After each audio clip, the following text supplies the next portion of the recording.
नमस्कार दोस्तों, स्वागत है आपका हमारे YouTube चैनल बोध से संबोधि में। सबसे पहले हम सभी के भीतर विराजमान उस परम तत्व को सादर प्रणाम करते हैं जो हमारा वास्तविक स्वरूप है। ओम सहना ववतु सहनौ भुनक्तु सह वीर्यं कर्वावहे तेजस्विनावधीतमस्तु मा विद्विषावहे। ओम शांति शांति शांति। दोस्तों, निर्वाण षटकम पर आने वाली वीडियोस की श्रृंखला में उसका जो चौथा भाग है, उस चौथे भाग का यह चौथा वीडियो है। इसमें हमने पहले भाग में यह देखा कि मन और बुद्धि क्या है और क्यों ये हमारे आत्म स्वरूप या हमारे वास्तविक स्वरूप का हिस्सा नहीं है। बाद में दूसरे भाग में हमने अहंकार और चित्त क्या है इसको जाना और यह भी स्पष्ट किया कि यह भी उस परम सत्ता का अभिन्न अंग नहीं है, यह उससे भिन्न है। बाद में तीसरे भाग में हमने अपने वर्तमान मानसिक ढांचे अर्थात मन, बुद्धि, चित्त और अहंकार की स्वाभाविक प्रवृत्तियों को समझा। साथ ही सात्विक, राजसिक और तामसिक प्रवृत्तियों में मन, बुद्धि, चित्त और अहंकार कैसे कार्य करते हैं यह भी देखा। उसी भाग में हमने यह भी समझा कि मन, बुद्धि, चित्त और अहंकार इनकी उत्पत्ति कैसे हुई और क्यों इनका अज्ञान ही हमें परम सत्य से विमुख रखता है।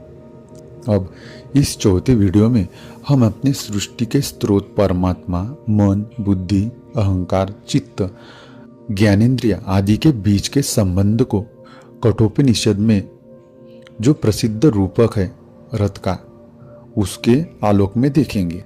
बाद में हम पांचवें भाग में यह देखेंगे कि मन, बुद्धि, चित्त और अहंकार हमारे चित्त की जो तीन अवस्थाएं हैं, जागृत, स्वप्न और सुषुप्ति, इन तीनों अवस्था में उनकी स्थिति कैसे रहती है यह देखेंगे।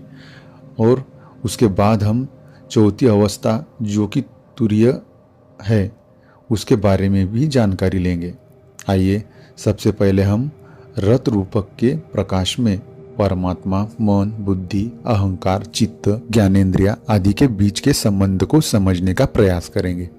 दोस्तों, कठोपनिषद में रथ रूपी रूपक का बहुत सुंदर वर्णन है जो आत्मा, मन, बुद्धि, अहंकार, इंद्रिया और परमात्मा के गूढ़ संबंध को स्पष्ट करता है। यह रूपक नचिकेता और यमराज के संवाद में आता है और मानव जीवन और आत्म साक्षात्कार की यात्रा को दर्शाता है। आइए इसे आध्यात्मिक दृष्टि से क्रमशः समझते हैं। दोस्तों, यह जो रथ का रूपक है वह कठोपनिषद में जो प्रथम अध्याय है उसकी वल्ली नंबर 3 में तीसरे और चौथे मंत्र में आता है। इसमें से जो तीसरा मंत्र है वह है आत्मानं रथिं विद्धि शरीरं रथमेव तु बुद्धिं तु सारथिं विद्धि मनः प्रग्रहमेव च। जिसका अर्थ है आत्मा को रथ का स्वामी यानी रथी जानो, यह शरीर रथ के समान है। बुद्धि को रथ का सारथी यानी चालक समझो और मन को लगाम जानो। इस श्लोक में मानव जीवन को एक रथ के रूप में रूपांतरित किया गया है। आत्मा रथ का स्वामी है जो वास्तविक यात्री है। शरीर रथ है जो आत्मा को संसार में ले जा रहा है। बुद्धि मार्गदर्शन करने वाला सारथी है जो दिशा निर्धारित करता है। मन लगाम है जो इंद्रियों को नियंत्रित करता है। अगर बुद्धि रूपी सारथी दृढ़ और जागरूक हो और मन रूपी लगाम नियंत्रित हो तो आत्मा यानी रथी सही दिशा में आत्मबोध या मोक्ष की ओर पहुंच सकती है। यह श्लोक सिखाता है कि आत्मा स्वतंत्र और श्रेष्ठ है, लेकिन उसे लक्ष्य तक पहुंचने के लिए बुद्धि और मन को संतुलित रूप से नियंत्रित रखना आवश्यक है। उसके बाद इंद्रियाणि हयाणाहु विषयांस्तेषु गोचरान् आत्मेन्द्रिय मनोयुक्तं भुक्तेत्याहु मनीषिणः। इस चतुर्थ श्लोक में इंद्रियों को घोड़े कहा गया है। विषय जो कि रूप, रस, गंध आदि है उनको घोड़ों के चरने का क्षेत्र कहा गया है। आत्मा, इंद्रिया और मन इनसे युक्त जो है, ज्ञानी लोग उसे ही भोगने वाला भोक्ता कहते हैं। इस प्रकार इंद्रिया रथ के घोड़े हैं, वे बाहर की ओर दौड़ती है, यानी विषयों की ओर दौड़ती है। विषय रूप, रस, गंध, स्पर्श, शब्द इन घोड़ों के गोचर या गमन क्षेत्र है। आत्मा जब इंद्रियों और मन के साथ जुड़ी होती है तब वह भोक्ता कहलाती है, अर्थात अनुभव करने वाली। अगर मन रूपी लगाम मजबूत है और बुद्धि रूपी सारथी जागरूक है तो इंद्रिय रूपी घोड़े संयमित रहेंगे और आत्मा सही दिशा में यात्रा करेगी। लेकिन अगर इंद्रियां असंयमित हो तो शरीर रूपी रथ विषयों की ओर भागेगा और आत्मा मोहित होकर संसार में उलझ जाएगी। यह श्लोक हमें यह समझाता है कि आत्मा स्वयं कुछ नहीं करती, परंतु जब वह इंद्रियों और मन के माध्यम से विषयों का अनुभव करती है तो वह भोक्ता कहलाती है। यही अनुभव संसार में बंधन और मोक्ष का कारण बनता है। इसीलिए इंद्रियों का संयम और बुद्धि की जागरूकता आत्मबोध के लिए अत्यंत आवश्यक है। दोस्तों, अभी हम इन दोनों श्लोकों का आध्यात्मिक अर्थ में विश्लेषण करने की कोशिश करते हैं। इसमें आत्मा, जो कि परमात्मा का अंश है, उसको रथी या यात्रा करने वाला कहा गया है। इस प्रकार आत्मा शरीर रथ का स्वामी है। आत्मा स्वयं तो निष्क्रिय साक्षी है, परंतु जब वह प्रकृति से जुड़ता है तो उसकी यात्रा आरंभ होती है। आत्मा परमात्मा का ही अंश है, जो कि चेतना स्वरूप है। लेकिन जब वह अहंकार, मन, बुद्धि, चित्त और इंद्रियों से जुड़ जाता है तो माया के अधीन होकर जन्म मरण का चक्र शुरू हो जाता है। इस प्रकार से आत्मा रथी, यात्री या साक्षी है, जिसका स्वरूप चेतन तत्व है, जो कि अजर, अमर और अविनाशी है। आत्मा अपने शुद्ध स्वरूप को भूलकर मैं शरीर हूँ मान लेता है। आत्मा को अपने वास्तविक स्वरूप की स्मृति चाहिए। जब वह पुनः जानता है कि मैं न शरीर हूँ, न मन, न बुद्धि, मैं शुद्ध आत्मा हूँ, तभी मुक्ति संभव है। बाद में शरीर जो है उसको रथ की उपमा दी गई है। शरीर पंच महाभूतों से बना होता है और वह नश्वर होता है। शरीर केवल एक साधन है। वह आत्मा की इस माया जगत में जो यात्रा है उसका वाहन है। शरीर नश्वर है, वह बदलता है, परंतु आत्मा अमर है। शरीर आत्मा की अभिव्यक्ति का साधन है, परंतु यह स्वयं सिद्ध नहीं है। आत्मा के बिना यह निर्जीव है। शरीर स्वयं कुछ नहीं कर सकता, यह आत्मा के लिए साधन है। साधना, सेवा और आत्म अन्वेषण का उपकरण है शरीर। शरीर के बिना यह यात्रा संभव नहीं है। मोक्ष के हेतु शरीर को सेवा, योग और ध्यान का माध्यम बनाना चाहिए, विषय भोग का नहीं। उसके बाद इन श्लोकों में बुद्धि को सारथी यानी रथ के चालक की उपमा दी गई है, जो कि शरीर रूपी रथ का दिशा निर्धारित करने का कार्य करती है। बुद्धि निर्णय शक्ति और विवेक युक्त चेतना है। यदि बुद्धि विवेक युक्त हो, शुद्ध हो, परमात्मा की ओर उन्मुख हो तो यह आत्मा को सही दिशा में ले जाती है, मोक्ष की ओर ले जाती है। लेकिन यदि यह विषयों में आसक्त हो, अज्ञान से दूषित हो तो आत्मा भ्रमित होकर संसार में फंसती है। यदि बुद्धि पर वासनाओं या अज्ञान का प्रभाव है तो वह गलत निर्णय लेती है और मन को विषयों में उलझा देती है। यदि बुद्धि शास्त्र ज्ञान, गुरु उपदेश और साधना से शुद्ध हो तो वह आत्मा को परमात्मा की ओर ले जाती है। मोक्ष के हेतु के लिए बुद्धि को विवेकशील, एकाग्र और निष्कलुष बनना अत्यंत आवश्यक है। यही सारथी रथ को सही मार्ग पर ले जा सकता है। उसके बाद मन को लगाम की उपमा दी गई है। मन, जो कि इंद्रियों को नियंत्रित करता है, संकल्प विकल्प करने वाला चंचल तत्व है। मन यदि चंचल और विक्षिप्त है तो इंद्रियां बेकाबू होकर आत्मा को विषय विकारों की ओर ले जाती है। मन को एकाग्र और संयमित करने से इंद्रियां वश में रहती है और आत्मा भीतर की ओर लौटती है। मन इंद्रियों को विषयों की ओर खींचता है।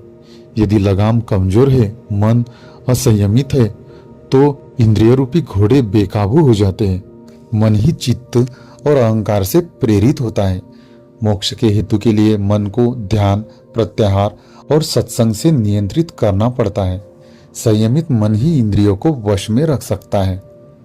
उसके बाद ज्ञानेंद्रिया, जो कि आँख, नाक, कान, जीभ एवं त्वचा है, उनको रथ के अश्वों या घोड़े की उपमा दी गई है, जो कि विषयों की ओर दौड़ते हैं।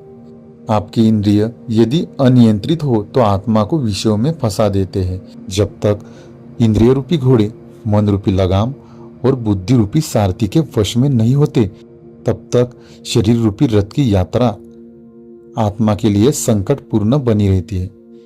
ये रूप, रस, गंध, शब्द, स्पर्श आदि विषयों की ओर भागते हैं। यदि यह नियंत्रित ना हो तो आत्मा विषयासक्त होकर मोह माया में फंस जाती है। मोक्ष के हेतु के लिए इंद्रियों को वैराग्य, स्वाध्याय और साधना द्वारा संयमित करना चाहिए। जब इंद्रियां शांत होती है तब ध्यान स्थिर होता है। उसके बाद जो आँख, कान, नाक, जीभ एवं त्वचा इन ज्ञानेंद्रियों के विषय है, रूप, रस, गंध, शब्द, स्पर्श, वे इंद्रियों के गोचर है, उनके आकर्षण का केंद्र है। ये विषय ही बंधन के कारण है। यदि आत्मा इन विषयों में लिप्त होती है तो बार बार जन्म और मृत्यु के चक्र में फंसती है। परंतु यदि आत्मा का रथ अध्यात्म मार्ग पर चलता है तो यही विषय त्याग और साधना में बदल जाते हैं। उसके बाद चित्त और अहंकार को यात्रा में छिपे सहायक की उपमा दी गई है। चित्त, जो कि स्मृतियों और संस्कारों का भंडार है, वह मन बुद्धि से गहराई में स्थित एक सूक्ष्म तत्व है। चित्त में भरे संस्कार, वासनाएं और स्मृतियां बार बार मन को भटकाती है। चित्त अशुद्ध हो तो ध्यान असंभव हो जाता है। मोक्ष के हेतु के लिए चित्त शुद्धि सबसे पहला चरण है। इसका उपाय है जप, ध्यान, सेवा और अहंकार का विलय। चित्त स्मृतियों और संस्कारों का भंडार है जो मन को प्रभावित करता है। चित्त यदि शुद्ध ना हो तो मन बार बार उन्हीं विकारों की ओर जाएगा। अहंकार, जो कि मैं और मेरा की भावना है, यह आत्मा को देह और मन से जोड़ता है। जब तक अहंकार है, आत्मा परमात्मा से पृथकता का अनुभव करती है। जब चित्त शुद्ध होता है, अहंकार लीन होता है, तब आत्मा अपनी दिव्यता को पहचानती है। इस प्रकार अहंकार आत्मा का देह और मन से मिथ्या संबंध जोड़ता है। अहंकार ही आत्मा को पृथक, सीमित, कर्ता और भोक्ता मानता है। जब तक अहंकार जीवित है, आत्मा खुद को शरीर और मन ही समझती है। मोक्ष के हेतु के लिए अहंकार का डिसोल्यूशन यानी लय अत्यंत आवश्यक है। मैं कुछ नहीं, सब कुछ तू ही है, यह भाव ही मुक्त कर सकता है। जब अहम गिरता है तब सच्चिदानंद का अनुभव होता है। उसके बाद अंत में परमात्मा को अंतिम गंतव्य, जो कि मोक्ष है, उसकी उपमा दी गई है। जब रथी रूपी आत्मा बुद्धि रूपी सारथी के नेतृत्व में संयमित मन एवं इंद्रियों के साथ विषयों की आसक्ति से ऊपर उठकर यात्रा करती है, तब वह अपने वास्तविक स्वरूप परमात्मा को प्राप्त करती है।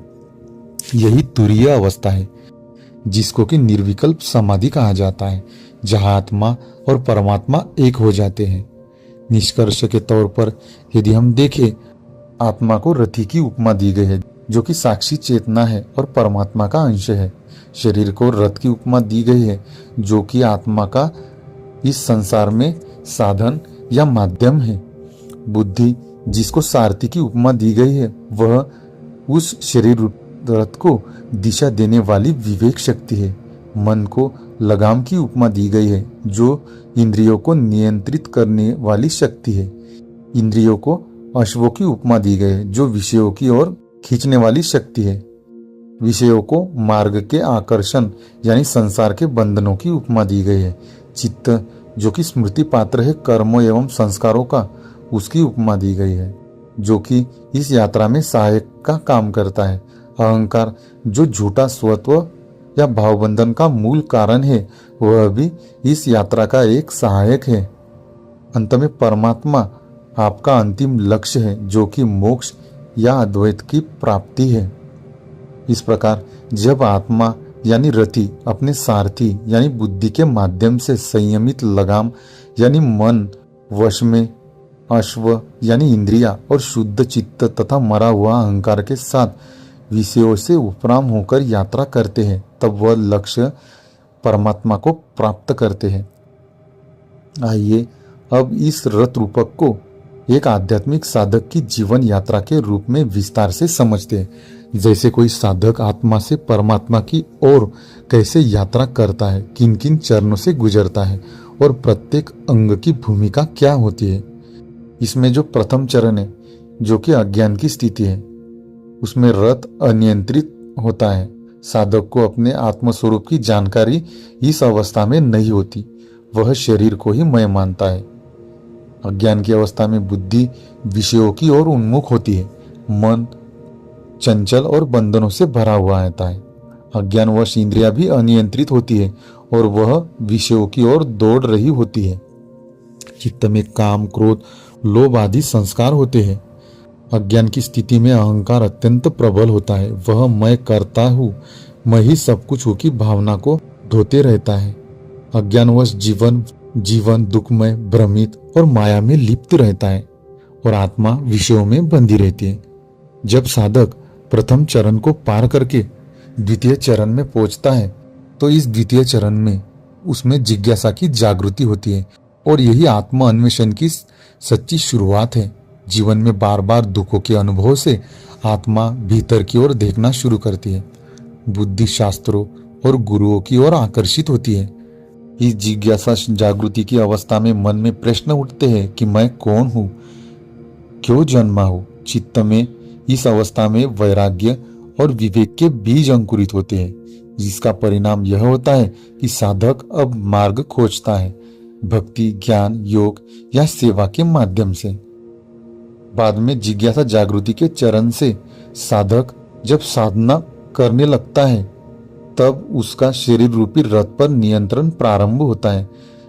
इस तृतीय चरण में रथ की दिशा अब भीतर की ओर मोड़ दी जाती है। बुद्धि अब गुरु एवं शास्त्र के अनुसार दिशा देती है। मन धीरे धीरे शांत होने लगता है।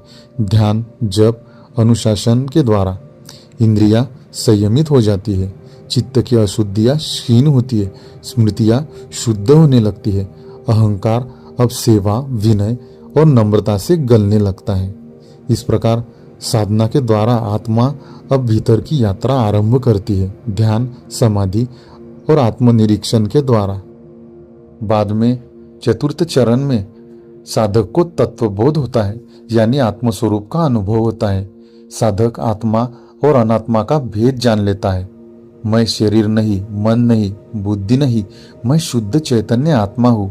इस ज्ञान की अनुभूति इस तत्वबोध वाले चतुर्थ चरण में होती है। इस चरण में अहंकार विलीन होने लगता है, कर्तापन और भोक्तापन मिटने लगता है। साधक का मन पूर्ण एकाग्र होता है। इंद्रियां अब सहज रूप से वश में रहती है। इसका परिणाम यह होता है कि आत्मा को अपने शुद्ध स्वरूप की झलक मिलने लगती है और यही से तुरीय अवस्था की अनुभूति का प्रारंभ होता है। उसके बाद इन चारों चरणों को पार करके जब साधक पंचम चरण या पांचवें चरण में पहुंचता है, तब उस अवस्था में आत्मा और परमात्मा का मिलन होता है। यही मोक्ष की प्राप्ति है। साधक अब अपने व्यक्तिगत मैं से मुक्त होकर इस अवस्था में पूर्णता को प्राप्त कर लेता है। इस पूर्णता वाली अद्वैत अवस्था में चित्त लीन हो जाता है। कोई संस्कार शेष नहीं रहते। अहंकार पूर्णतः गल जाता है। केवल तू ही तू रह जाता है। बुद्धि अब ब्रह्मा में स्थित हो जाती है, जो कि अद्वैत है, और मन निष्कलंक और पूर्ण शांत हो जाता है। आत्मा अब परमात्मा में लीन हो जाती है। उसको अहम ब्रह्मास्मि और सोहम की अनुभूति होती है। परिणामतः जन्म मरण का चक्र समाप्त होता है। आत्मा अपने मूल में स्थित हो जाती है, अपने वास्तविक स्वरूप को उपलब्ध हो जाती है, और यही मोक्ष है, यही निर्वाण है और यही मुक्ति है। इस प्रकार अनुभव की जो स्थिति है उसको तुरीय अवस्था कहा जाता है। यह अवस्था जागृत, स्वप्न और सुषुप्ति से परे होती है। इसमें आत्मा न करता है न भोगता है, केवल साक्षी और आनंद स्वरूप है। आत्मा और परमात्मा में तुरीय अवस्था में कोई भेद नहीं बचता है। इस प्रकार व्यावहारिकता में इस रूपक को अपने जीवन में अगर उतारना हो तो नित्य आत्मचिंतन करना बहुत जरूरी है। मैं कौन हूँ, यह प्रश्न स्वयं को पूछते रहना जरूरी है। यही साधना की सच्ची कुंजी है। अपनी बुद्धि को शुद्ध बनाना भी अत्यंत आवश्यक है, जिसके लिए गुरु एवं शास्त्रों का मार्गदर्शन स्वीकारें, उनके प्रति समर्पण भाव रखें। साथ ही मन को नियंत्रित रखें। ध्यान, जप, प्राणायाम आदि के माध्यम से मन को अपने नियंत्रण में रखने की कोशिश करें। अपने इंद्रियों को संयमित करें। ब्रह्मचर्य, व्रत, अनुशासन के माध्यम से चित्त को शुद्ध करें। सेवा, दान, प्रेम और क्षमा के माध्यम से। साथ ही अहंकार को गलाएं, यानी उसको विलीन करें नम्रता, समर्पण और कृतज्ञता से। कठोपनिषद का यह उदाहरण केवल एक प्रतीक नहीं बल्कि जीवन का पूरा मानचित्र है। आत्मा से परमात्मा की लौटने की यात्रा का यह एक प्रतीक है। इस प्रकार यदि संक्षेप में कहे तो परमात्मा रथ के भीतर साक्षी रूप में विराजमान है। यह आत्मा का प्रतीक है जो कि शुद्ध, निष्क्रिय, नित्य एवं परम है। जो 5 घोड़े हैं वह 5 ज्ञानेंद्रियां है, जो कि है नेत्र, कर्ण, नाक, जीभ एवं त्वचा। ये 5 घोड़े जीवन के भिन्न भिन्न भोगों और विषयों की ओर खींचते हैं। यदि ये अनियंत्रित हो तो रथ दिशा खो देता है। उसके बाद बुद्धि चालक रथवान की तरह है। बुद्धि रथ का सारथी है। इसका कार्य है विवेक करना, यानी निर्णय लेना, क्या उचित है क्या अनुचित है। यदि बुद्धि स्थिर और जागरूक हो तो रथ परम पथ पर चलता है। उसके बाद मन, जो कि लगाम का कार्य करती है। यदि मन चंचल हो तो घोड़े नियंत्रण से बाहर हो जाते हैं। चित्त जो है, जो कि स्मृति एवं संस्कारों का भंडार है, जहाँ सारे पुराने विचार, वासनाएं और अनुभव अंकित होते हैं। यही चित्त की तरंगे मन और बुद्धि को प्रभावित करती है। इसलिए चित्त शुद्धि अत्यंत आवश्यक है। उसके बाद अहंकार, जो कि मैं की भावना है, मैं करता हूँ, यही अहंकार रथ को स्वार्थी बनाता है। जब अहंकार प्रबल होता है तो बुद्धि भी भ्रम में पड़ जाती है। शरीर रूपी रथ एक वाहन है जो कि आत्मा का साधन या माध्यम है। इसका सही उपयोग वही कर सकता है जिसकी बुद्धि और मन संयमित हो। उसके बाद परमात्मा रथ में यात्री के रूप में विराजमान है। वे न करते हैं न बोलते हैं, वे केवल साक्षी है। न कर्ता न भोक्ता, केवल दृष्टा। जब मन शुद्ध हो, बुद्धि स्थिर हो, इंद्रियां संयमित हो, तब आत्मा अपना सच्चा स्वरूप पहचानती है। इस प्रकार हमने कठोपनिषद में दिए गए इस उदाहरण के द्वारा मन, बुद्धि, चित्त, अहंकार, आत्मा, परमात्मा, इनका आपस में संबंध क्या है, यह अत्यंत गहराई से जाना। यदि एक बार में आपको यह वीडियो समझ में ना आए तो इसे जब तक आप इसको पूरी तरह से ग्रहण ना कर ले तब तक देखें। यदि आपको हमारे वीडियोस पसंद आ रहे हैं तो इसे अन्य लोगों के साथ शेयर करें। यदि अब तक आपने हमारे चैनल को सब्सक्राइब नहीं किया है तो कृपया सब्सक्राइब करें। साथ ही इस वीडियो को लाइक और शेयर ज़रूर करें। आज के लिए इतना ही। अगले वीडियो में, जो कि इस चतुर्थ भाग का 5वां वीडियो होने वाला है, उसमें हम मन, बुद्धि, चित्त और अहंकार, जिसको कि अंतःकरण चतुष्टय कहा जाता है, उसकी जो 3 अवस्थाएं है, जागृत, स्वप्न और सुषुप्ति, उनका गहन अध्ययन करेंगे। साथ ही जो चतुर्थ अवस्था है, जिसको कि तुरीय अवस्था कहा जाता है, उसका भी अवलोकन करने का प्रयास करेंगे। और इन चारों अवस्थाओं में मन, बुद्धि, चित्त, अहंकार, आत्मा, परमात्मा और काल, साथ ही आपकी इंद्रियां और उनके साथ साथ सत्व, रजस, तमस, इन 3 गुणों की क्या स्थिति होती है, इनका गहन अवलोकन करने की कोशिश करेंगे। तो बने रहे हमारे साथ आपके अपने YouTube चैनल बोध से संबोधि में। धन्यवाद।